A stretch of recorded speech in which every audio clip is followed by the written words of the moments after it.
Selamat malam pemirsa, apa kabar Anda? Jumpa lagi di Apa Kabar Indonesia Malam. Anda sudah dengar tadi sedikit cuplikan, mungkin Anda juga kemarin sudah menyaksikan. Inilah sulitnya sidang yang mungkin secara material belum terkuak. Akhirnya semua bombardir atau peluru-peluru dari penegak hukum yang ada di meja hijau itu mengarah kepada kredibilitas sang ahli. Nah, kita terasa sekali ketika dokter DNA forensik pertama di Indonesia, Pak Jaya Suryatmaja, dicecar habis-habisan sampai pukul 21 malam. Setelah itu kemudian masih ada saksi lagi. Oke, saya sudah bersama dengan dua narasumber di sini. Sudah ada dokter forensik kita juga, ada dokter Ferial Basbes. Selamat malam, Assalamualaikum dokter. Waalaikumsalam warahmatullahi wabarakatuh. Masih terus ikuti sidang ya? Insya Allah. Oke, ini juga dokter Ferial ini juga kenal secara personal dan sering juga bekerja dengan dengan Pak Jaya ya? Oke. Ada juga di samping kita ini adalah Hakim Agung kita di periode 2002 sampai 2012. 8 tahun ya Pak? 8 tahun ya. Dan salah satu kasus yang Anda tangani adalah kasus Polikarpus kasus ya? Muris, ya, Munir ya. Kasus pembunuhan Munir. Ya. Oke, menjadi Hakim Agung pada 2002 hingga 2012. Kita juga masih ingat betul kasus Munir juga adalah kasus racun ya Pak? Ya. Nah ini seperti membuka lagi nih kasus racun di Indonesia. Tapi begini, saya langsung ke Pak, saya mau ke dokter dulu sebentar. Ya. Ada kemarin dokter Jaya ini ya. Dokter Ferial secara pribadi, secara personal kenalnya seperti apa dokter Jaya ini? Dokter Jaya itu guru saya ya. Oke. Seperti itu. Jadi yang saya tahu sebenarnya beliau itu mengambil PhD atau S3-nya itu di bidang DNA. Oke. Nah, jadi saya juga terkejut ketika di sidang mengatakan bahwa dia adalah toksikologi patologi forensik. Patologi forensik ya? Patologi forensik Iya. dan toksikologi untuk yang postmortem, seperti itu.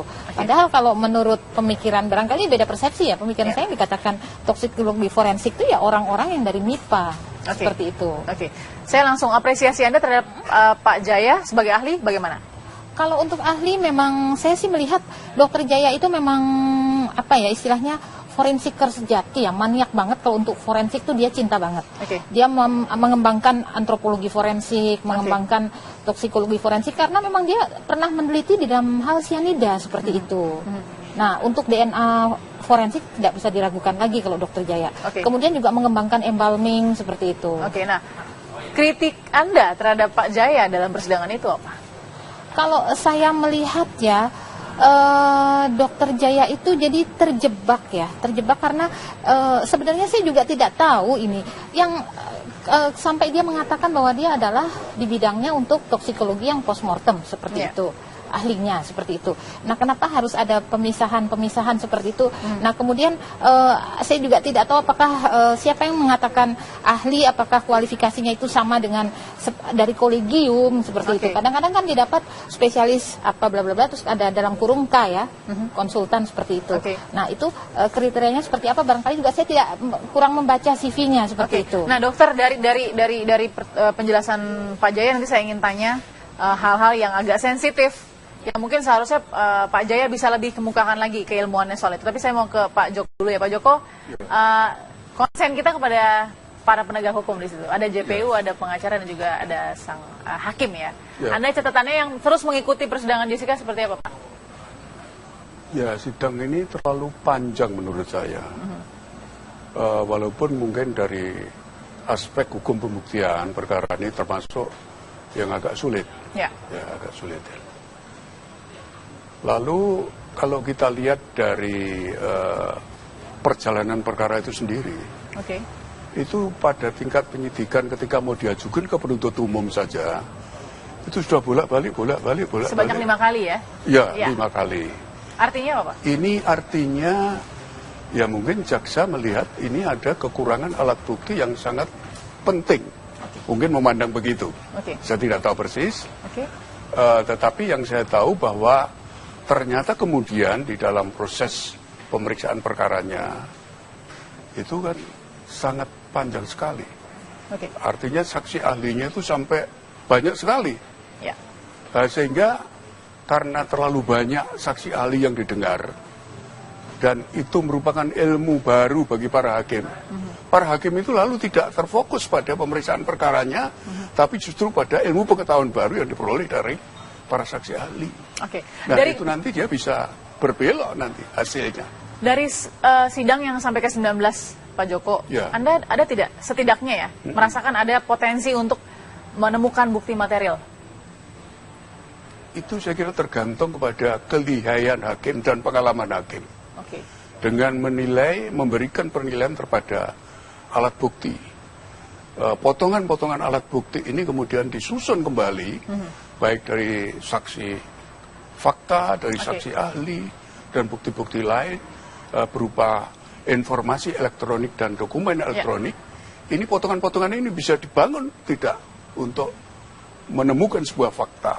Oke, karena kan kalau tadi Anda katakan dengan terlalu panjang sidang dan terlalu banyak ahli, karena lebih banyak ahli daripada saksi ya, maksudnya itu Pak Joko ya. Tapi begini, ini kan jadi ajang kredibilitas juga untuk para ahli ya. Ya. Anda katakan hati-hati bisa berbelok hasilnya. Anda sudah punya persepsi juga Pak Joko bahwa sebenarnya harusnya hasilnya A, tapi ini akan bisa berbelok jadi B. Maksudnya bagaimana? Mungkin karena hakim itu tidak terfokus pada apa yang harus dicari, sehingga dia mengundang saksi ahli ini kemudian dilawan oleh saksi ahli dari penasihat hukum, sehingga pikiran hakim ini lalu... Ini maksudnya JPU ya? JPU yang kurang fokus maksudnya? Atau bagaimana? Hakimnya pemeriksaan. Bisa juga JPU-nya waktu mengajukan pertanyaan itu mungkin tidak terfokus pada apa yang seharusnya dicari. Bagaimana harus fokus terhadap persidangan ke-20 nanti? Saya juga ingin tanya ke Pak Joko ya. Kalau sudah begini sudah kadung juga ya Pak. Jadi harus balik on the track itu seperti apa? Sesaat lagi ya, tetap bersama kami. Ya, itu loh yang kami sudah paham tadi. Ya. Tetapi kami juga tetap bertahan tadi, terlepas daripada teori-teori yang saudara katakan tadi berapa mil dan seterusnya, nyatanya seketika hitungan detik ada korban. Begitu saya setuju Pak. Ya. Dan dia karena minum kopi. Ya. Itu loh yang kami sudah paham tadi. Ya. Tetapi kami juga tetap bertahan tadi, terlepas daripada teori-teori yang saudara katakan tadi berapa mil dan seterusnya, nyatanya seketika hitungan detik ada korban. Begitu saya setuju Pak. Ya. Dan dia karena minum kopi. Ya. Itu. Tapi saudara juga sependapat tadi seperti yang dikatakan oleh jaksa, bahwa di dalam lambung walaupun sedikit begitu itu ada racun sianidanya 0, sekian, ya kan? Ya kan, setuju ada di dalamnya itu zat-zat lain kan? Iya, tapi masalahnya sebagai dokter forensik. Ada tapi, ada zat lain. Begini Pak, seorang dokter forensik bilang dia keracunan sianida kalau ada di hati dan organ dalam Pak, bukan di lambung Pak. Kita sudah mengatakan tadi, bisakah dideteksi? Ya, orang sudah lama meninggal, di darah ada sianida atau di otak atau di jantung atau di urin dan hati, bisa dideteksi lewat suatu alat. Bisa Pak. Alat apa itu? Itu tanya ke ahli kimia Pak, bukan saya Pak. Saya bukan ahli. Bisa ya? Iya. Nanti ada ahli kimia forensik. Tapi kalau orang sudah lebih dahulu meninggal, ya itu tidak akan bisa dideteksi. Makanya ada hasilnya negatif kan? Pak, jangan dipaksa Pak. Kalau negatif yang negatif Pak. Tidak dipaksa. Jawaban saudara tinggal saya tidak bisa menjawab. Justru Pak ya, begini Pak. Justru penghormatan saya yang sangat luar biasa pada rekan-rekan puslapor. Mereka jujur, negatif dibilang negatif Pak. Ya kita mesti hargai itu. Tapi kalau sebagai dokter forensik kalau bilang itu negatif di hati negatif, ya negatif Pak. Justru karena saya mempercayai mereka, maka saya bilang kalau itu negatif berarti bukan sianida. Yang lain apa? Saya tidak tahu Pak. Jadi bukan itu negatif karena memang dia sudah keburu duluan meninggal? Bukan. Pak, jangan berteori Pak. Loh, saya bukan berteori, bertanya. Jadi penasaran ini kepalang mandi basah. Sudah kita bongkar kasus ini untuk menggali kebenaran sesungguhnya. Ini baru berapa lama? Ya, baru berapa lama ini korban dikubur? Apakah masih efektif? Tidak Pak. Kalau di otopsi? Saya bilang tidak Pak. Tidak. Pertama karena kalau begitu satu-satunya jalan untuk mengungkap fakta ini agar diketahui dia meninggal karena apa, lewat apa menurut saudara? Begini Pak, walaupun ya itu kurang efektif Pak, kita mengharap mudah-mudahan alam membantu Pak. Ya. Diperiksa masih ketemu racun lain, tapi lakukanlah otopsi ulang di center yang berbeda Pak, dengan keahlian yang lebih berbeda Pak. Artinya dokter forensik dari center lain, misalnya Surabaya misalnya, atau Jogja, saya tidak tahu. Tapi silakan itu mungkin ke Makassar Pak. Kita punya center forensik banyak Pak. Yang bagus-bagus itu di Jakarta, kemudian di Surabaya, di Makassar, itu mereka bagus Pak. Jadi silakan ke sana. Tapi kalau menurut saya jangan ke UI Pak. Kenapa? Karena yang meriksa itu lulusan UI Pak. Jadi itu nanti ada bias Pak. Periksa ke tempat lain. Atau pemeriksaan toksikologinya dikirim ke luar negeri Pak. Cuman itu satu-satunya Pak. Kita bisa pakai 135 Pak pasalnya KUHP. Ya. Jadi kami terus tadi bertanya itu untuk meyakinkan kami juga ya. Nanti kami yang akan mempertimbangkan jawaban saudara itu. Oke, ini dua-duanya punya kritisi terhadap tadi ya, sequence sidang tadi. Tapi ke Pak Joko dulu, Pak Joko, etika sidangnya bagaimana Pak Binsar ini? Ya sebenarnya hakim tidak boleh memaksa-maksa saksi untuk memberikan keterangan keahliannya sesuai dengan keinginan hakim. Boleh nggak agar tidak keluar kemana-mana, jadi harus diarahkan seperti itu? Sebenarnya pertanyaan yang diarahkan itu untuk mengakui atau menerangkan sesuatu yang diinginkan hakim tidak boleh intinya. Tidak boleh. Jadi keterangan itu harus diberikan dalam keadaan bebas. Seluas-luasnya? Dari orisinal keterangan itu, dari keahliannya dia. Tapi kalau ahli tidak misalnya disuruh. ahli misalnya dirasakan oleh penegak atau oleh hakim, itu berputar-putar, tidak ada poinnya bagaimana? Nah, kalau tidak ada poinnya ya nanti hakimnya yang akan memilih. Okay. Memilih dan memilah keterangan yang diberikan itu secara keseluruhan kan pasti ada titik-titik yang nanti ada korelasinya dengan alat bukti lain. Oke. Kan begitu ya. Oke. Jadi alat bukti inilah satu persatu misalnya keterangan ahli itu tidak bisa berdiri sendiri. Ya. Harus ada korelasinya dengan alat bukti lain. Oke. Yang di dalam sistem peradilan pidana kita sekarang ini semenjak berlakunya Undang-Undang ITE nomor 11 tahun 2008 itu alat bukti di dalam perkara pidana itu disambung dengan ketentuan yang diatur dalam Undang-Undang nomor 11 tahun 2000 Undang-Undang nomor 8 tahun 2011 itu. Oke. Dokter Ferial, tadi kan Pak Jaya juga katakan ya soal keterangan mengecek racun ya. Dia menggarisbawahi bahwa ya jangan dipaksakan sianida, cek aja kalau ada racun yang lain dengan cara yang lain. Ini gimana, dokter? Jadi sebenarnya ya kalau saya melihat ya, Puslap 4 itu kan alat-alatnya komplit, modern, dan dia disupport oleh negara dalam hal ini. Nah, dia punya GCMS, punya LCMS, bahkan LC Tandem MS, LC MSMS itu dia punya. Artinya alat-alat itu canggih. Dan dengan alat-alat canggih itu ribuan unknown poisoning itu bisa terdetek seperti itu. Artinya Anda mengkontra apa yang dikatakan Pak Jaya bahwa tidak perlu melihat racun lain karena dengan melihat sianida saja sudah terdetek racun-racun yang lain. Oh, atau bagaimana? Bukan. Maksudnya kenapa kok yang muncul hanya sianida aja, sementara metabolit-metabolit lain itu tidak keluar seperti itu. Oke. Ribuan unknown poisoning itu racun-racun yang tidak diketahui atau misalnya metabolit-metabolit dalam tubuh itu banyak sekali sebenarnya itu bisa keluar, bisa terdeteksi. Oke, tapi penjelasan Pak Jaya kan karena memang yang diberikan ibaratnya kalau memasak ingredientnya yang dikasih seperti itu. Sianida aja. Iya. Nah itu masalahnya kenapa kok yang lain tidak? Padahal itu kan computerized ya, computerized. Kenapa yang itu tidak dilaporkan seperti itu loh? Oke, baik. Pak Joko balik ke Anda ya. Dalam posisi Anda bilang tadi katakan sidang sudah terlalu lama. Kalau memang itu yang diperlukan bagaimana Pak? Karena memang belum ketemu kan untuk menemukan kebenaran. Ya boleh memang. Tetapi urgensinya untuk menemukan itu kalau dengan cara mengundang saksi dan kemudian diperas pengakuannya, keterangannya seperti ini kan lalu menjadi tidak elok. Artinya itu menurut saya ya keterangan saksi yang diperas itu lalu tidak orisinil sebagai keterangan yang sesuai dengan keahliannya. Oke, kalau kita lihat sekarang ini, kita lihat posisinya Pak Jaya ya. Pak Jaya ini kan yang mengembalm atau membalsem jenazah begitu kan, yang membalsem korban begitu kan, dokter ya. Nah, artinya kan dia juga punya banyak kontribusi. Bagaimana kondisi jenazah itu kemudian berakhir? Nah, ini yang tidak digali oleh JPU dan Pak Hakim gitu loh. Tidak digali. Kenapa tidak ditanyakan kenapa kok di embalming?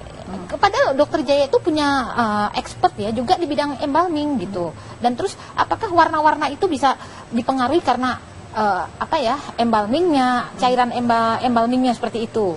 Dan itu tidak dieksplor semuanya. Harusnya kan ditanyakan. Kalau memang itu apakah cairan embalmingnya itu punya zat warna atau tidak ya, saya tidak tahu ya. Karena mungkin dokter Jaya akan mengatakan ya atau tidak, itu tidak ditanyakan situ. Seperti itu. Dan kemudian muncul bukti bahwa keluarga itu memberikan di pertengahan. Itu seperti apa itu, Pak? Apakah boleh? Tidak boleh, bukti itu boleh. harus jaksa yang novum baru itu harus jaksa yang memberikan. Oke, seperti maksudnya Dokter Ferial ini maksudnya foto dari jenazah Mirna ya, pada saat itu yang berwarna cherry red ya. Cherry red. Nah, Pak Joko dari penjelasan dokter ini barusan, posisinya Pak Jaya ini kan selain ahli, juga orang yang ada di dalam runtutan cerita dari otopsi Mirna. Ini gimana? Ahli? Pure ahli atau bagaimana, Pak Joko? Ya dia dipanggil sebagai saksi apa? Sebagai ahli? Apa saksi fakta atau saksi ahli? Dipanggil sebagai ahli? Kalau saksi ahli ya dia kan bersumpah dulu sebelumnya. Ya. Sesuai dengan keahlian dan ilmu pengetahuan yang dimilikinya. Tapi bahwa tadi Pak Jaya juga adalah sebagai orang yang membalsem Mirna bagaimana? Itu kan saksi fakta juga. Melihat jenazahnya Mirna, kemudian ya, itu kan saksi fakta bukan karena kematiannya, tetapi karena setelah mati dia, setelah meninggal, kemudian dibalsem supaya awet kan begitu jenazah itu. Tetapi kan bukan saksi yang menentukan tentang bagaimana kematian ini. Tapi kan jadi seseorang yang bisa saja mempengaruhi kondisi-kondisi tertentu dalam jenazah Mirna misalnya. Tapi kan setelah meninggal kan, balsemnya itu kan sudah meninggal. Betul. Ya, artinya itu kalau posisi hakim akan gimana melihat Pak Jaya sebagai saksi fakta atau saksi ahli? Saksi ahli. Sebagai ahli. Sebagai ahli. Oke. Tidak pentingkah sebagai saksi fakta karena kan ini banyak sekali. Karena memang didesain sejak awal sebagai saksi ahli kan. Oke, tidak bisa kemudian dipanggil lagi menjadi saksi fakta. Menurut saya tidak, karena dia tidak tahu kejadian dalam proses saat minum. Dan kemudian setelah minum, sebelum, pada saat dan setelah itu kan dia tidak tahu.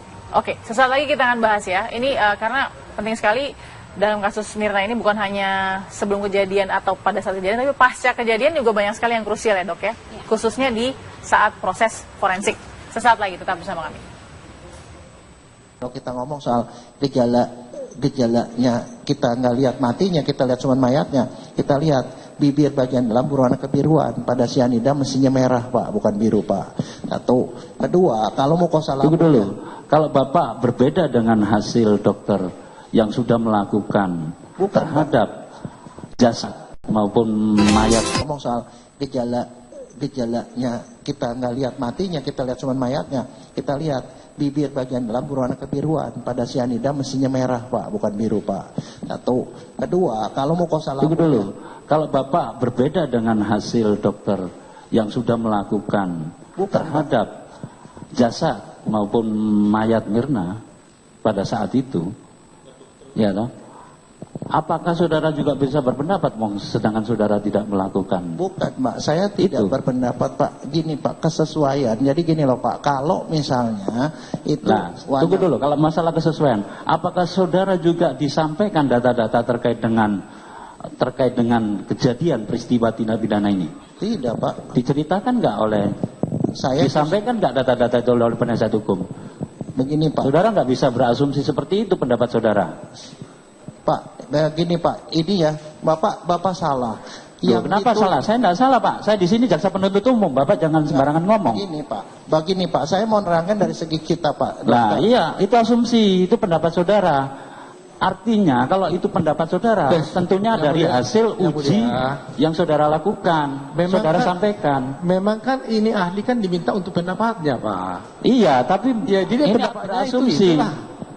Lah, ya, saudara menguji atau tidak? Kalau di hasil dokter visum et repertum bahwa itu ada gejala kebiruan, kok saudara mengatakan kemerahan? Apa? Bukan. Terhadap jasad siapa itu? Ya itu pendapatnya ahli. Loh. Keberatan yang mulia. Kok Pak ini berpendapat kemarin biarkan dong. Itu kan dia mendapatkan data dari Anda. Loh, itu hasil visum nggak bisa terbantahkan. Ya. Bisa saya ngomong sebentar Pak Hakim? Saya ngomongnya begini Pak, dokter kalau menafsirkan visum hasil pemeriksaan orang kita anggap ini benar Pak. Jadi artinya benar bibirnya kebiruan Pak. Benar ketemu misalnya di lambungnya erosif, ada ulceratif segala macam, itu benar Pak. Cuman kan sekarang itu saya dimintakan pendapatnya apakah ini cocok nggak dengan cyanida, itu loh. Saya ngomongnya dari segi ilmu Pak. Nah, itu lain lagi. Itu lain lagi. Penonton supaya tenang. Itu lain lagi. Tenang. Saudara ahli kalau bicara cyanida itu juga nanti ada ahlinya di sini yang sudah memeriksa barang bukti itu. Nah, kalau Anda berbeda, apakah Anda juga melakukan terhadap barang bukti yang sama sehingga Anda berbeda?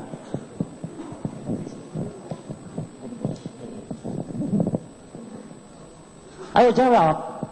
Loh, saya justru bingung Bapak nanyanya apaan Pak. Nah, Anda juga jangan membuat bingung kami. Ya. Silakan jawab. Begini ya. Jadi ya, coba tenang ya, semua tenang. Kalau nggak tenang kita skor, ya. Supaya ahli, kan ahli mendahului pendapatnya itu karena ada data dari penasihat hukum yang disodorkan kepada saudara, ya kan? Dengan data itu apa pendapat saudara? Ya, betul Pak. Ya, itulah, ya. Supaya jangan bingung. Ya. Jadi saya ini sama sekali tidak bilang ini salah Pak. Ini emang temuan dan dokter tuh nggak boleh bohong Pak. Saya yakin 100% bahwa ini tidak bohong, kenyataan seperti itu. Kan saudara sudah bersumpah, ya kan? Iya. Nah, karena hasilnya seperti ini, cuman tadi kalau soal lab saya bilang saya sih tidak mau peduli dengan hasilnya yang di gelas segala macam. Yang kita peduli adalah hasilnya dengan yang di lambung. Berarti Anda berpihak. Kalau begitu, hanya membedakan ini yang hanya di gelas tidak saya tanggapi. Lah itu Anda memihak begitu. Keberatan kami majelis hakim. Ya keberatan saya. Kami jasa penuntut keberatan. Iya, bukan.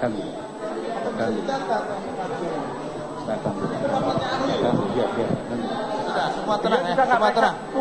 Anda jangan protes ke saya melalui majelis hakim. Ya, makan waktu. Pertengkaran ini makan waktu, ya. Bapak minta saya menafsirkan hasil lab ini. Bukan, data yang Anda terima dari pihak pengacara itu apa saja yang minta dianalisa itu sampai Anda ada kesimpulan. Itu loh. Kan sudah ditayangkan tadi. Bukan, saya minta dari dia, Pak. Ya. Ini waktu juga terbatas dan Anda juga harus fokus. Oke, sekarang gini Pak, ini dari hasil pemeriksaan dokter waktu otopsi, ya. Itu lihat deh coba hasil bukan hasil visum. Satu visum ya? Ya. Udah langsung satu visum. Visumnya siapa? Ya visum kan cuma visum satu. Mirna. Ya. Ya, udah. Terus? Ya, visumnya enggak, visumnya dulu. Dia minta itu Pak, bahan-bahan yang dikasih ke Bapak. Apa itu? Ya ini visum. Anda itu tahu nggak siapa yang Anda analisa? Surat permohonan yang mulia. Anda bawa data. Saya minta supaya kita menghormati ahli. Oh, tidak seperti itu. Jangan main bentak-bentak begitu. Tak sopan itu. Bukan seperti itu, Pak. Sekarang jangan tunjuk tangan dulu yang di belakang ya. Ya, udah sekarang gini. Pak, Bapak bawa data tidak yang Bapak analisa itu? Tidak. Tidak bawa data. Anda ingat tidak apa yang Anda analisa? Ada di situ. Saya nggak nanya pengacara. Saya tidak nanya pengacara ya. Tolong hargai saya juga. Jangan saya menghargai Anda. Hormati saksi saya. Saya menghargai Anda menghargai saya. Hormati saksi saya. Saya menghargai Anda menghargai saya. Itu dia akhirnya pecah juga emosinya. Pak Joko, silakan komentar Anda. Ya, ini saya kira lalu proses persidangan itu menjadi tidak sehat. Padahal proses persidangan ini maksudnya di broadcast melalui TV itu kan supaya menjadi alat pendidikan pada publik. Betul. Nah, tapi cara-cara persidangan seperti ini sudah tidak layak itu. Dulu seperti ini nggak Pak persidangan kita?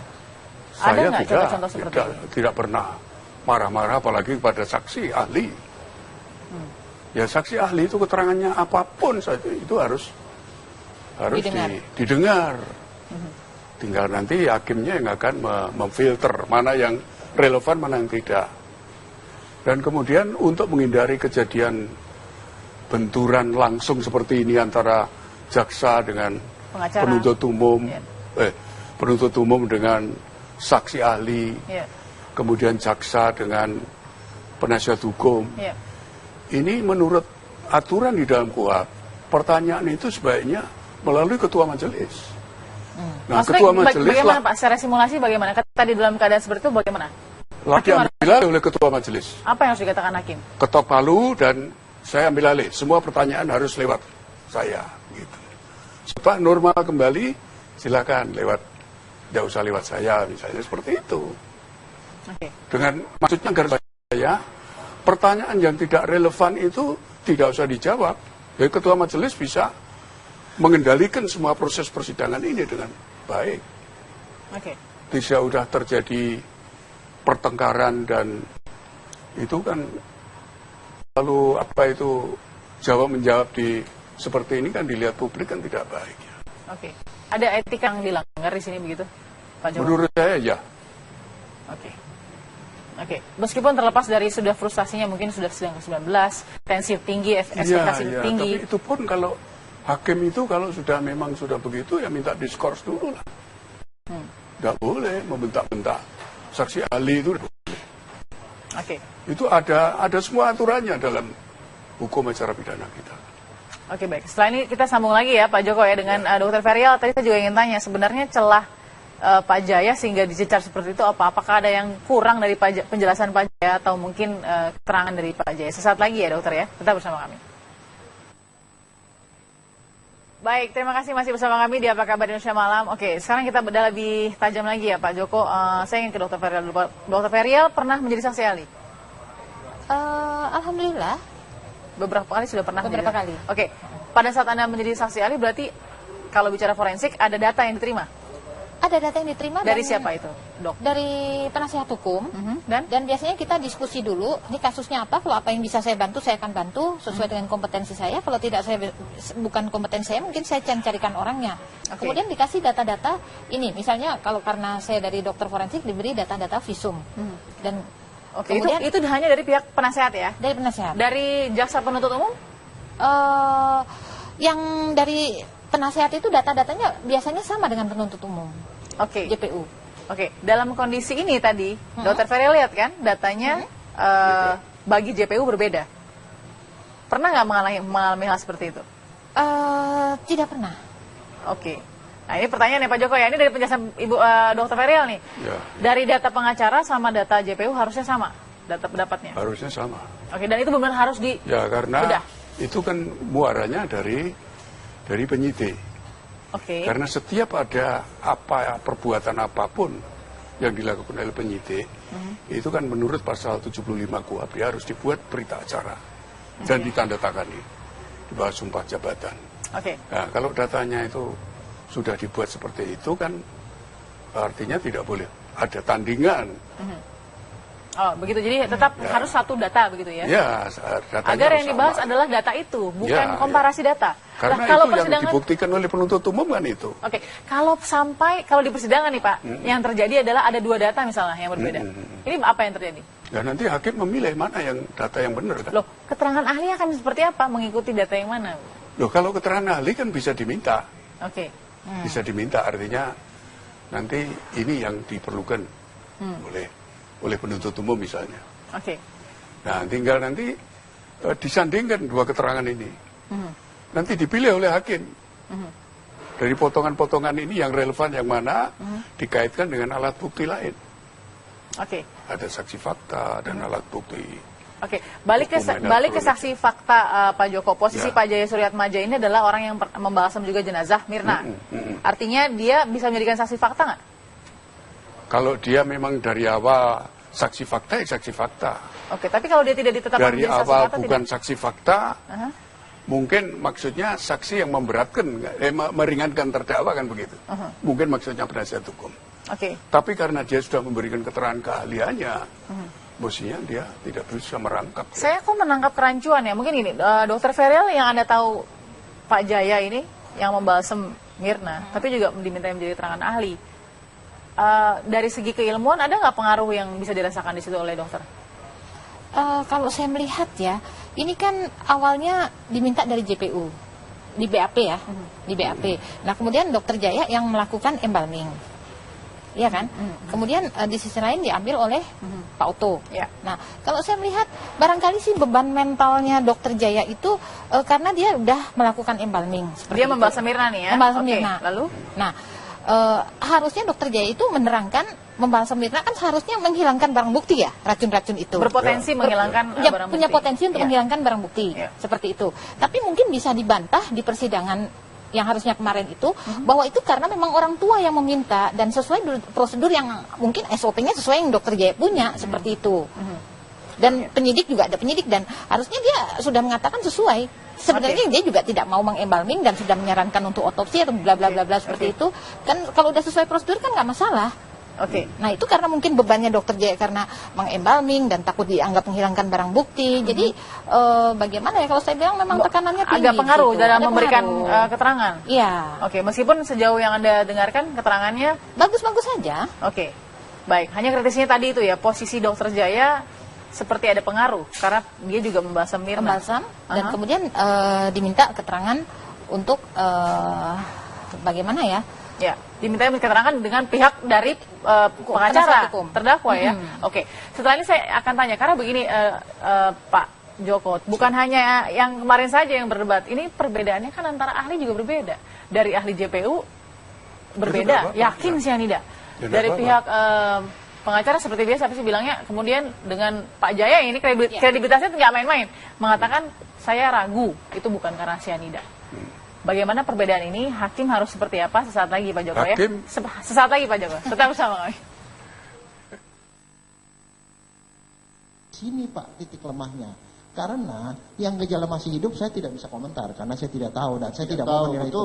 Nah kalau otopsi Pak, yang harus ketemu itu ada 3 gejala yang harus ketemu pada cyanida Pak. Pertama kulit yang kemerahan. Iya kemerahan. Kedua itu baunya yang kecium dan ketiga lambungnya yang merah terang Pak. Itu. Dan bengkak. Dan kemudian terakhir ketemu racun itu di dalam organ yang khas Pak.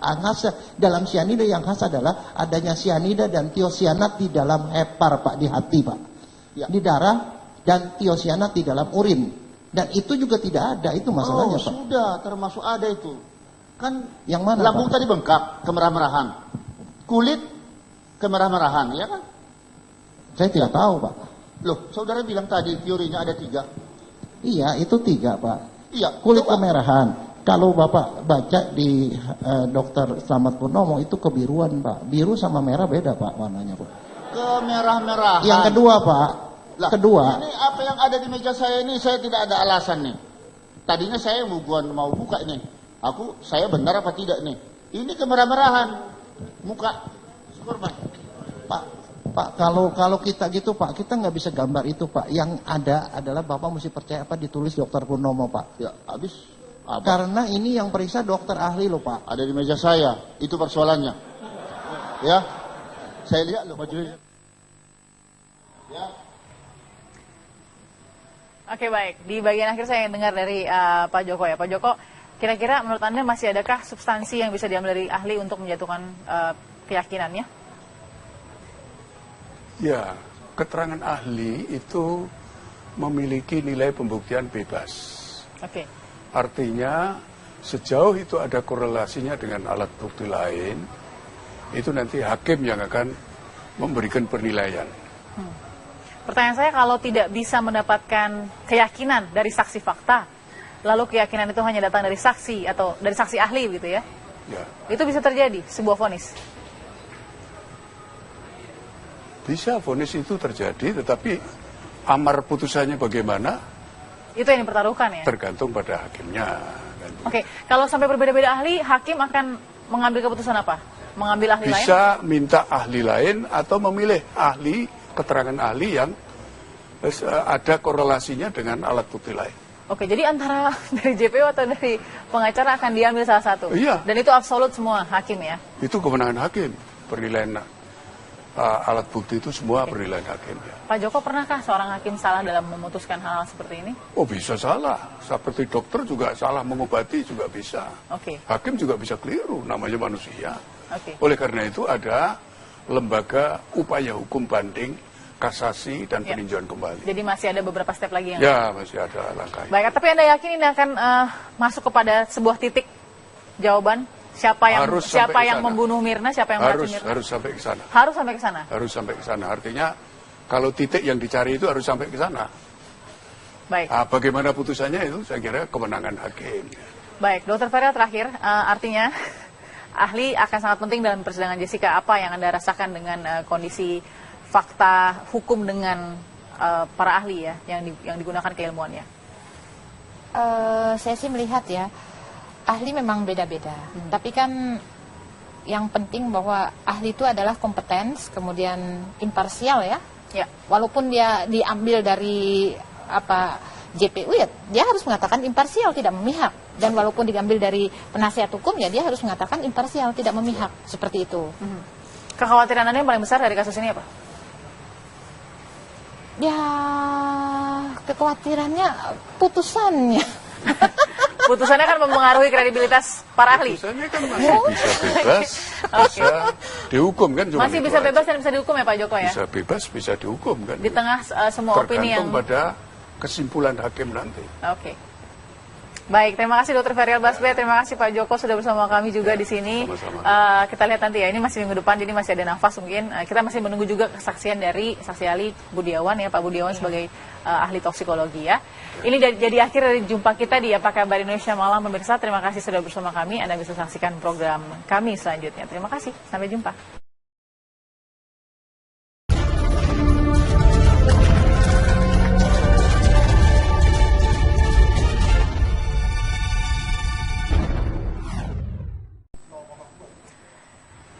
Selamat malam pemirsa, apa kabar Anda? Jumpa lagi di Apa Kabar Indonesia Malam. Anda sudah dengar tadi sedikit cuplikan, mungkin Anda juga kemarin sudah menyaksikan. Inilah sulitnya sidang yang mungkin secara material belum terkuak. Akhirnya semua bombardir atau peluru-peluru dari penegak hukum yang ada di meja hijau itu mengarah kepada kredibilitas sang ahli. Nah, kita terasa sekali ketika dokter DNA forensik pertama di Indonesia, Pak Jaya Suryatmaja, dicecar habis-habisan sampai pukul 21 malam. Setelah itu kemudian masih ada saksi lagi. Oke, saya sudah bersama dengan dua narasumber di sini. Sudah ada dokter forensik kita juga, ada Dr. Ferial Basbe. Selamat malam, Assalamualaikum dokter. Waalaikumsalam warahmatullahi wabarakatuh. Masih terus ikuti sidang ya? Insya Allah. Oke, ini juga Dr. Ferial ini juga kenal secara personal dan sering juga bekerja dengan dengan Pak Jaya ya? Oke. Ada juga di samping kita ini adalah Hakim Agung kita di periode 2002 sampai 2012. 8 tahun ya Pak? 8 tahun ya. Dan salah satu kasus yang Anda tangani adalah kasus Polikarpus kasus ya? Muris, ya, Munir ya. Kasus pembunuhan Munir. Ya. Oke, menjadi Hakim Agung pada 2002 hingga 2012. Kita juga masih tahu, ingat betul kasus Munir juga adalah kasus racun ya Pak? Ya. Nah ini seperti membuka lagi nih kasus racun di Indonesia. Tapi begini, saya langsung ke Pak, saya mau ke dokter dulu sebentar. Ya. Ada kemarin dokter Jaya ini ya. Dokter Ferial secara pribadi, secara personal kenalnya seperti apa dokter Jaya ini? Dokter Jaya itu guru saya ya. Oke. Seperti itu. Jadi yang saya tahu sebenarnya beliau itu mengambil PhD atau S3-nya itu di bidang DNA. Oke. Nah, jadi saya juga terkejut ketika di sidang mengatakan bahwa dia adalah toksikologi patologi forensik. Patologi forensik ya? Patologi forensik dan toksikologi untuk yang postmortem, seperti itu. Padahal kalau menurut pemikiran, barangkali beda persepsi ya, pemikiran saya dikatakan toksikologi forensik itu ya orang-orang yang dari MIPA, seperti itu. Oke, saya langsung apresiasi Anda terhadap Pak Jaya sebagai ahli, bagaimana? Kalau untuk ahli memang saya sih melihat Dokter Jaya itu memang apa ya istilahnya forensiker sejati ya, maniak banget. Kalau untuk forensik tuh dia cinta banget. Dia mengembangkan antropologi forensik, mengembangkan toksikologi forensik karena memang dia pernah meneliti di dalam hal sianida seperti itu. Nah, untuk DNA forensik tidak bisa diragukan lagi kalau Dokter Jaya. Kemudian juga mengembangkan embalming seperti itu. Nah, kritik Anda terhadap Pak Jaya dalam persidangan itu apa? Kalau saya melihat ya, Dokter Jaya itu jadi terjebak karena sebenarnya saya juga tidak tahu ini yang sampai dia mengatakan bahwa dia adalah di bidangnya untuk toksikologi yang postmortem seperti itu. ahlinya seperti itu. Nah, kenapa harus ada pemisahan seperti itu? Nah, kemudian saya juga tidak tahu apakah siapa yang mengatakan ahli, apakah kualifikasinya itu sama dengan dari kolegium seperti itu. Kadang-kadang kan didapat spesialis apa bla bla bla, terus ada dalam kurung K ya, konsultan seperti itu. Nah, itu kriterianya seperti apa? Barangkali juga saya tidak kurang membaca CV-nya seperti itu. Nah, dokter, dari penjelasan Pak Jaya, nanti saya ingin tanya hal-hal yang agak sensitif, yang mungkin seharusnya Pak Jaya bisa lebih kemukakan lagi keilmuannya soal itu. Tapi saya mau ke Pak Joko dulu ya. Pak Joko, konsen kita kepada para penegak hukum di situ. Ada JPU, ada pengacara, dan juga ada sang hakim ya. Anda catatannya yang terus mengikuti persidangan Jessica seperti apa, Pak? Ya, sidang ini terlalu panjang menurut saya. Walaupun mungkin dari aspek hukum pembuktian perkara ini termasuk yang agak sulit. Ya, agak sulit.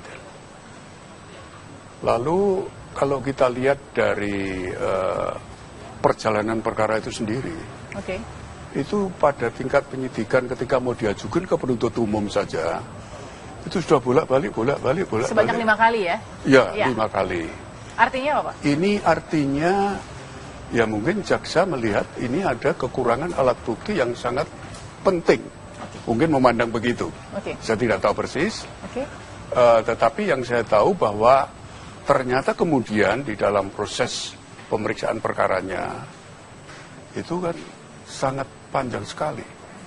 Artinya saksi ahlinya itu sampai banyak sekali. Sehingga karena terlalu banyak saksi ahli yang didengar, dan itu merupakan ilmu baru bagi para hakim. Para hakim itu lalu tidak terfokus pada pemeriksaan perkaranya, tapi justru pada ilmu pengetahuan baru yang diperoleh dari para saksi ahli. Nah, itu nanti dia bisa berbelok nanti hasilnya. Dari sidang yang sampai ke 19, Pak Joko, Anda ada tidak setidaknya ya merasakan ada potensi untuk menemukan bukti material? Itu saya kira tergantung kepada kelihayan hakim dan pengalaman hakim. Dengan memberikan penilaian terhadap alat bukti. Potongan-potongan alat bukti ini kemudian disusun kembali, baik dari saksi fakta, dari saksi ahli, dan bukti-bukti lain, berupa informasi elektronik dan dokumen elektronik. Ini potongan-potongan ini bisa dibangun tidak untuk menemukan sebuah fakta. Karena kan kalau tadi Anda katakan dengan terlalu panjang sidang dan terlalu banyak ahli, karena lebih banyak ahli daripada saksi ya, maksudnya itu Pak Joko ya. Tapi begini, ini kan jadi ajang kredibilitas juga untuk para ahli ya. Anda katakan hati-hati bisa berbelok hasilnya. Anda sudah punya persepsi juga Pak Joko bahwa sebenarnya harusnya hasilnya A, tapi ini akan bisa berbelok jadi B. Maksudnya bagaimana? Mungkin karena hakim itu tidak terfokus pada apa yang harus dicari. Sehingga dia mengundang saksi ahli ini kemudian dilawan oleh saksi ahli dari penasihat hukum, sehingga pikiran hakim ini lalu... Ini maksudnya JPU JPU yang kurang fokus maksudnya, atau bagaimana? Hakimnya pemeriksaan. Bisa juga JPU-nya waktu mengajukan pertanyaan itu mungkin tidak terfokus pada apa yang seharusnya dicari. Bagaimana harus fokus terhadap persidangan ke-20 nanti? Saya juga ingin tanya ke Pak Joko ya. Kalau sudah begini sudah kadung juga ya Pak. Jadi harus balik on the track itu seperti apa? Sesaat lagi ya, tetap bersama kami. Itu loh yang kami sudah paham tadi. Tetapi kami juga tetap bertahan tadi, terlepas daripada teori-teori yang saudara katakan tadi berapa mil dan seterusnya. Nyatanya seketika hitungan detik ada korban. Begitu saya setuju Pak. Dan dia karena minum kopi. Itu loh yang kami sudah paham tadi. Tetapi kami juga tetap bertahan tadi, terlepas daripada teori-teori yang saudara katakan tadi berapa mil dan seterusnya. Nyatanya seketika hitungan detik ada korban. Begitu saya setuju Pak. Dan dia karena minum kopi. Itu. Tapi saudara juga sependapat tadi seperti yang dikatakan oleh jaksa, bahwa di dalam lambung walaupun sedikit begitu itu ada racun sianidanya 0, sekian, ya kan? Setuju ada di dalamnya itu zat-zat lain kan? Tapi masalahnya sebagai dokter forensik ada, tapi ada zat lain. Begini Pak, seorang dokter forensik bilang dia keracunan sianida kalau ada di hati dan organ dalam Pak, bukan di lambung Pak. Kita sudah mengatakan tadi, bisakah deteksi, ya orang sudah lama meninggal, di darah ada sianida atau di otak atau di jantung atau di urin dan hati, bisa dideteksi lewat suatu alat. Bisa, Pak. Alat apa itu? Itu tanya ke ahli kimia, Pak, bukan saya, Pak. Saya bukan ahli. Bisa ya? Iya. Nanti ada ahli kimia forensik. Tapi kalau orang sudah lebih dahulu meninggal, ya itu tidak akan bisa dideteksi. Makanya ada hasilnya negatif kan? Pak, jangan dipaksa, Pak. Kalau negatif ya kan, negatif, Pak. Tidak dipaksa. Jawaban saudara tinggal saya tidak bisa menjawab. Justru Pak ya, begini Pak. Justru penghormatan saya yang sangat luar biasa pada rekan-rekan puslapor. Mereka jujur, negatif dibilang negatif, Pak. Ya kita mesti hargai itu. Tapi kalau sebagai dokter forensik, kalau bilang itu negatif, di hati negatif, ya negatif, Pak. Justru karena saya mempercayai mereka, maka saya bilang kalau itu negatif berarti bukan cyanida. Yang lain apa? Saya tidak tahu, Pak. Jadi bukan itu negatif karena memang dia sudah keburu duluan meninggal? Bukan. Pak, jangan berteori, Pak. Loh, saya bukan berteori, bertanya. Jadi penasaran ini kepalang mandi basah. Sudah kita bongkar kasus ini untuk menggali kebenaran sesungguhnya. Ini baru berapa lama? Ya, baru berapa lama ini korban dikubur? Apakah masih efektif? Tidak, Pak. Kalau di otopsi? Saya bilang tidak, Pak. Tidak. Pertama, karena kalau begitu satu-satunya jalan untuk mengungkap fakta ini agar diketahui dia meninggal karena apa, lewat apa menurut saudara? Begini, Pak. Walaupun ya itu kurang efektif, Pak. Kita mengharap mudah-mudahan alam membantu, Pak. Ya. Diperiksa masih ketemu racun lain. Tapi lakukanlah otopsi ulang di center yang berbeda, Pak. Dengan keahlian yang lebih berbeda, Pak. Artinya dokter forensik dari center lain. Misalnya Surabaya misalnya. Atau Jogja, saya tidak tahu. Tapi silakan ke itu, mungkin ke Makassar, Pak. Kita punya center forensik banyak, Pak. Yang bagus-bagus itu di Jakarta, kemudian di Surabaya, di Makassar, itu mereka bagus, Pak. Jadi silakan ke sana. Tapi kalau menurut saya jangan ke UI, Pak. Kenapa? Karena yang meriksa itu lulusan UI, Pak. Jadi itu nanti ada bias, Pak. Periksa ke tempat lain. Atau pemeriksaan toksikologinya dikirim ke luar negeri, Pak. Cuman itu satu-satunya, Pak. Kita bisa pakai 135, Pak, pasalnya. KUHP. Ya. Jadi kami terus tadi bertanya itu untuk meyakinkan kami juga ya. Nanti kami yang akan mempertimbangkan jawaban saudara itu.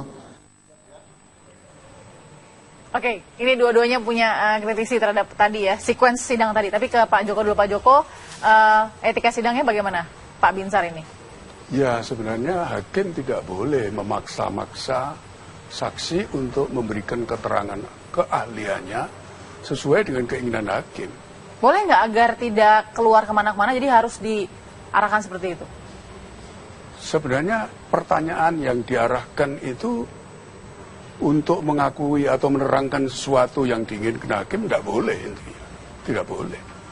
Jadi keterangan itu harus diberikan dalam keadaan bebas. Seluas-luasnya? Dari orisinil keterangan itu, dari keahliannya dia. Tapi kalau ahli tidak misalnya disuruh. ahli misalnya dirasakan oleh penegak atau oleh hakim, itu berputar-putar, tidak ada poinnya bagaimana? Nah, kalau tidak ada poinnya ya nanti hakimnya yang akan memilih. Okay. Memilih dan memilah keterangan yang diberikan itu secara keseluruhan, kan pasti ada titik-titik yang nanti ada korelasinya dengan alat bukti lain. Oke. Kan begitu ya. Oke.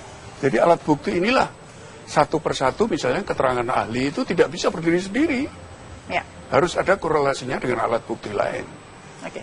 Yang di dalam sistem peradilan pidana kita sekarang ini, semenjak berlakunya Undang-Undang ITE nomor 11 tahun 2008, itu alat bukti di dalam perkara pidana itu disambung dengan ketentuan yang diatur dalam Undang-Undang nomor 11 tahun 2000, Undang-Undang nomor 8 tahun 2011 itu. Oke. Oke. Dokter Ferial, tadi kan Pak Jaya juga katakan ya soal keterangan mengecek racun ya. Dia menggarisbawahi bahwa ya jangan dipaksakan sianida, cek aja kalau ada racun yang lain dengan cara yang lain. Ini gimana, dokter? Jadi sebenarnya ya kalau saya melihat ya, puslapfor itu kan alat-alatnya komplit modern dan dia disupport oleh negara dalam hal ini. Nah, dia punya GCMS, punya LCMS, bahkan LC tandem MS, LC MSMS itu dia punya. Artinya alat-alat itu canggih. Dan dengan alat-alat canggih itu ribuan unknown poisoning itu bisa terdetek seperti itu. Artinya Anda mengkontra apa yang dikatakan Pak Jaya bahwa tidak perlu melihat racun lain karena dengan melihat cyanida saja sudah terdetek racun-racun yang lain. Oh, atau bagaimana? bukan. Maksudnya kenapa kok yang muncul hanya cyanida aja, sementara metabolit-metabolit lain itu tidak keluar seperti itu. Oke. Ribuan unknown poisoning itu racun-racun yang tidak diketahui atau misalnya metabolit-metabolit dalam tubuh itu banyak sekali sebenarnya itu bisa keluar, bisa terdeteksi. Oke, tapi penjelasan Pak Jaya kan karena memang yang diberikan ibaratnya kalau memasak ingredientnya yang dikasih seperti itu. Cyanida aja. Iya. Nah itu masalahnya kenapa kok yang lain tidak? Padahal itu kan computerized ya, computerized. Kenapa yang itu tidak dilaporkan seperti itu loh? Oke, baik. Pak Joko balik ke Anda ya. Dalam posisi Anda bilang tadi katakan sidang sudah terlalu lama. Kalau memang itu yang diperlukan bagaimana Pak? Karena memang belum ketemu kan untuk menemukan kebenaran. Ya boleh memang. Tetapi urgensinya untuk menemukan itu kalau dengan cara mengundang saksi dan kemudian diperas pengakuannya, keterangannya seperti ini kan lalu menjadi tidak elok.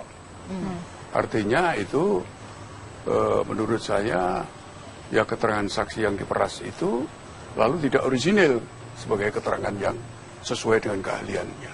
Oke, kalau kita lihat sekarang ini, kita lihat posisinya Pak Jaya ya. Pak Jaya ini kan yang mengembalm atau membalsem jenazah begitu kan, yang membalsem korban begitu kan. Dokter ya. Nah, artinya kan dia juga punya banyak kontribusi bagaimana kondisi jenazah itu kemudian berakhir. Nah, ini yang tidak digali oleh JPU dan Pak Hakim gitu loh. Tidak digali. Kenapa tidak ditanyakan kenapa kok di embalming? Padahal Dokter Jaya itu punya expert ya juga di bidang embalming gitu. Dan terus apakah warna-warna itu bisa dipengaruhi karena embalmingnya, cairan embalmingnya seperti itu. Dan itu tidak dieksplor semuanya. Harusnya kan ditanyakan. Kalau memang itu apakah cairan embalmingnya itu punya zat warna atau tidak ya, saya tidak tahu ya. Karena mungkin Dokter Jaya akan mengatakan ya atau tidak, itu tidak ditanyakan situ. Seperti itu. Dan kemudian muncul bukti bahwa keluarga itu memberikan di pertengahan. Itu seperti apa itu Pak? Apakah boleh? Tidak boleh, bukti itu harus jaksa yang novum baru itu harus jaksa yang memberikan. Oke, seperti maksudnya Dokter Ferial ini maksudnya foto dari jenazah Mirna ya, pada saat itu yang berwarna cherry red ya. Cherry red. Nah, Pak Joko dari penjelasan dokter ini barusan, posisinya Pak Jaya ini kan selain ahli, juga orang yang ada di dalam runtutan cerita dari otopsi Mirna. Ini gimana? Ahli? Pure ahli atau bagaimana, Pak Joko? Ya dia dipanggil sebagai saksi apa? Sebagai ahli? Apa saksi fakta atau saksi ahli? Dipanggil sebagai ahli? Kalau saksi ahli ya dia kan bersumpah dulu sebelumnya. Ya. Sesuai dengan keahlian dan ilmu pengetahuan yang dimilikinya. Tapi bahwa tadi Pak Jaya juga adalah sebagai orang yang membalsem Mirna bagaimana? Itu kan saksi fakta juga. Melihat jenazahnya Mirna, kemudian ya, itu kan saksi fakta bukan karena kematiannya, tetapi karena setelah mati dia, setelah meninggal, kemudian dibalsem supaya awet kan begitu jenazah itu. Tetapi kan bukan saksi yang menentukan tentang bagaimana kematian ini. Tapi kan jadi seseorang yang bisa saja mempengaruhi kondisi-kondisi tertentu dalam jenazah Mirna misalnya. Tapi kan setelah meninggal kan, balsemnya itu kan sudah meninggal. Betul. Ya, artinya itu kalau posisi hakim akan gimana melihat Pak Jaya sebagai saksi fakta atau dia saksi ahli? Sebagai ahli. Sebagai ahli. Oke. Tidak pentingkah sebagai saksi fakta karena kan ini banyak sekali. Karena memang didesain sejak awal sebagai saksi ahli kan. Oke, tidak bisa kemudian dipanggil lagi menjadi saksi fakta. Menurut saya tidak, karena dia tidak tahu kejadian dalam proses saat minum. Dan kemudian setelah minum, sebelum, pada saat dan setelah itu kan dia tidak tahu.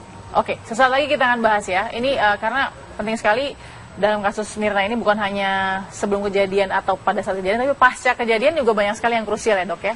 Khususnya di saat proses forensik. Sesaat lagi tetap bersama kami. Kalau kita ngomong soal gejalanya, kita nggak lihat matinya, kita lihat cuma mayatnya. Kita lihat bibir bagian dalam berwarna kebiruan. Pada sianida mestinya merah Pak, bukan biru Pak. Satu. Kedua, kalau mukosa Tunggu dulu. Kalau Bapak berbeda dengan hasil dokter yang sudah melakukan terhadap jasad maupun mayat. Ngomong soal gejalanya, kita nggak lihat matinya, kita lihat cuma mayatnya. Kita lihat bibir bagian dalam berwarna kebiruan. Pada sianida mestinya merah Pak, bukan biru Pak. Satu. Kedua, kalau mukosa Tunggu dulu. Kalau Bapak berbeda dengan hasil dokter yang sudah melakukan terhadap jasad maupun mayat Mirna pada saat itu, ya toh? Apakah saudara juga bisa berpendapat, sedangkan saudara tidak melakukan? Bukan, Pak. Saya tidak berpendapat, Pak. Gini, Pak, kesesuaian. Jadi gini loh, Pak. Kalau misalnya itu... Nah, tunggu dulu. Kalau masalah kesesuaian, apakah saudara juga disampaikan data-data terkait dengan kejadian peristiwa tindak pidana ini? Tidak, Pak. Diceritakan nggak oleh... disampaikan nggak data-data itu oleh penasihat hukum? Begini, Pak. Saudara nggak bisa berasumsi seperti itu pendapat saudara. Pak, begini Pak, ini ya, Bapak salah. Kenapa salah? Saya tidak salah Pak. Saya di sini jaksa penuntut umum. Bapak jangan sembarangan ngomong. Begini Pak, saya mau nerangkan dari segi kita Pak. Nah iya, itu asumsi, itu pendapat saudara. Artinya kalau itu pendapat saudara, tentunya dari hasil uji yang saudara lakukan, saudara sampaikan. Memang kan ini ahli kan diminta untuk pendapatnya Pak. Iya, tapi ya, jadi ini berasumsi. Lah, saudara menguji atau tidak? Kalau di hasil dokter visum et repertum bahwa itu ada gejala kebiruan, kok saudara mengatakan kemerahan? Apa? Bukan. Terhadap jasad siapa itu? Ya itu pendapatnya ahli. Loh.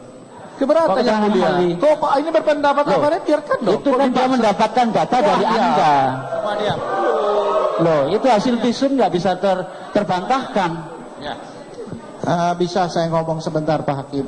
Saya ngomongnya begini Pak. Dokter kalau menafsirkan visum hasil pemeriksaan orang kita anggap ini benar Pak. Jadi artinya benar bibirnya kebiruan Pak. Benar ketemu misalnya di lambungnya erosif, ada ulceratif segala macam itu benar Pak. Cuman kan sekarang itu saya dimintakan pendapatnya apakah ini cocok nggak dengan sianida. Itu loh. Saya ngomongnya dari segi ilmu Pak. Nah, itu lain lagi. Itu lain lagi. Penonton supaya tenang. Itu lain lagi. Tenang. Saudara ahli kalau bicara sianida itu juga nanti ada ahlinya di sini yang sudah memeriksa barang bukti itu. Lah kalau Anda berbeda, apakah Anda juga melakukan terhadap barang bukti yang sama sehingga Anda berbeda?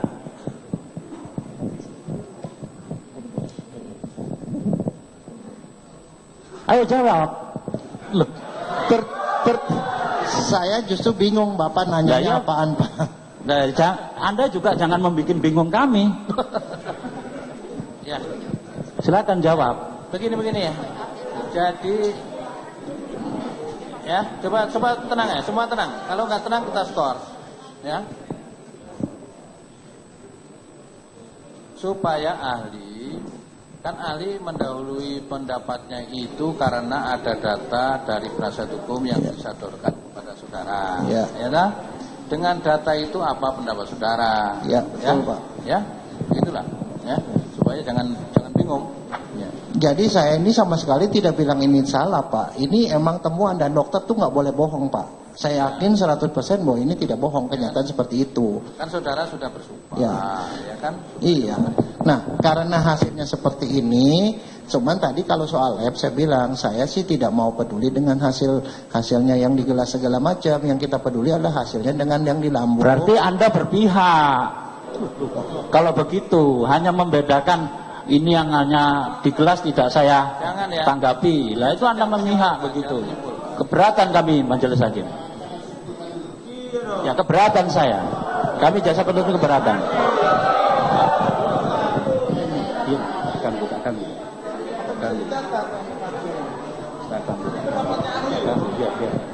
Sudah, semua tenang ya, semua tenang.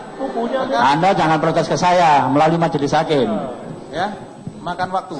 Pertengkaran ini makan waktu, ya. Bapak minta saya menafsirkan hasil lab ini. Bukan, data yang Anda terima dari pihak pengacara itu apa saja yang minta dianalisa itu sampai Anda ada kesimpulan. Itu loh. Kan sudah ditayangkan tadi. Bukan, saya minta dari dia, Pak. Ya. Ini waktu juga terbatas dan Anda juga harus fokus. Oke, sekarang gini Pak, ini dari hasil pemeriksaan dokter waktu otopsi, ya, itu lihat deh, coba hasil bukan hasil visum. Satu visum ya? Ya. Udah langsung satu visum. Visumnya siapa? Ya visum kan cuma visum Mirna. Ya. Ya, udah. Terus? Ya, visumnya enggak, visumnya dulu. Ya ini visum. Anda itu tahu nggak siapa yang Anda analisa? Surat permohonan. Anda bawa data yang mulia. Anda bawa data. Saya minta supaya kita menghormati ahli. Oh, tidak seperti itu. Jangan main bentak-bentak begitu. Tak sopan Pak. itu. Bukan seperti itu, Pak. Sekarang jangan tunjuk tangan dulu yang di belakang ya. Ya, udah. Sekarang gini, Pak. Bapak bawa data tidak yang Bapak analisa itu? Tidak. Tidak bawa data. Anda ingat tidak apa yang Anda analisa? Ada di situ. Semua saya nggak nanya pengacara. Saya tidak nanya pengacara ya. Tolong hargai saya juga. Jangan saya menghargai Anda. Hormati saksi saya. Saya menghargai Anda menghargai saya. Hormati saksi saya. Saya menghargai Anda menghargai saya. Itu dia akhirnya pecah juga emosinya. Pak Joko, silakan komentar Anda. Ya, ini saya kira lalu proses persidangan itu menjadi tidak sehat. Padahal proses persidangan ini maksudnya di broadcast melalui TV itu kan supaya menjadi alat pendidikan pada publik. Betul. Nah, tapi cara-cara persidangan seperti ini sudah tidak layak itu. Dulu seperti ini nggak Pak persidangan kita? Saya ada nggak contoh-contoh seperti ini? Tidak pernah marah-marah apalagi kepada saksi ahli. Ya saksi ahli itu keterangannya apapun saja itu harus didengar. Tinggal nanti hakimnya yang akan memfilter mana yang relevan, mana yang tidak. Dan kemudian untuk menghindari kejadian benturan langsung seperti ini antara jaksa dengan pengacara, penuntut umum, penuntut umum dengan saksi ahli, kemudian jaksa dengan penasihat hukum. Ini menurut aturan di dalam KUHP, pertanyaan itu sebaiknya melalui ketua majelis. Nah, ketua majelis bagaimana Pak? Secara simulasi bagaimana? Tadi dalam keadaan seperti itu bagaimana?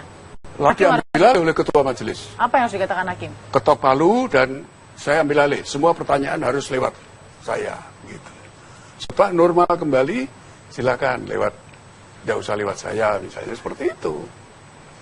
Dengan maksudnya agar saya, pertanyaan yang tidak relevan itu tidak usah dijawab. Jadi ketua majelis bisa mengendalikan semua proses persidangan ini dengan baik. Tidak sudah terjadi pertengkaran dan itu kan lalu apa itu jawab-menjawab di seperti ini kan dilihat publik kan tidak baik ya. Ada etika yang dilanggar di sini begitu, Pak Joko? Menurut saya ya.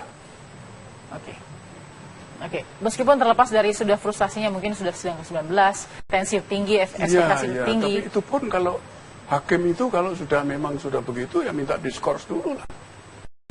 Nggak boleh membentak-bentak. Saksi ahli itu itu ada semua aturannya dalam hukum acara pidana kita.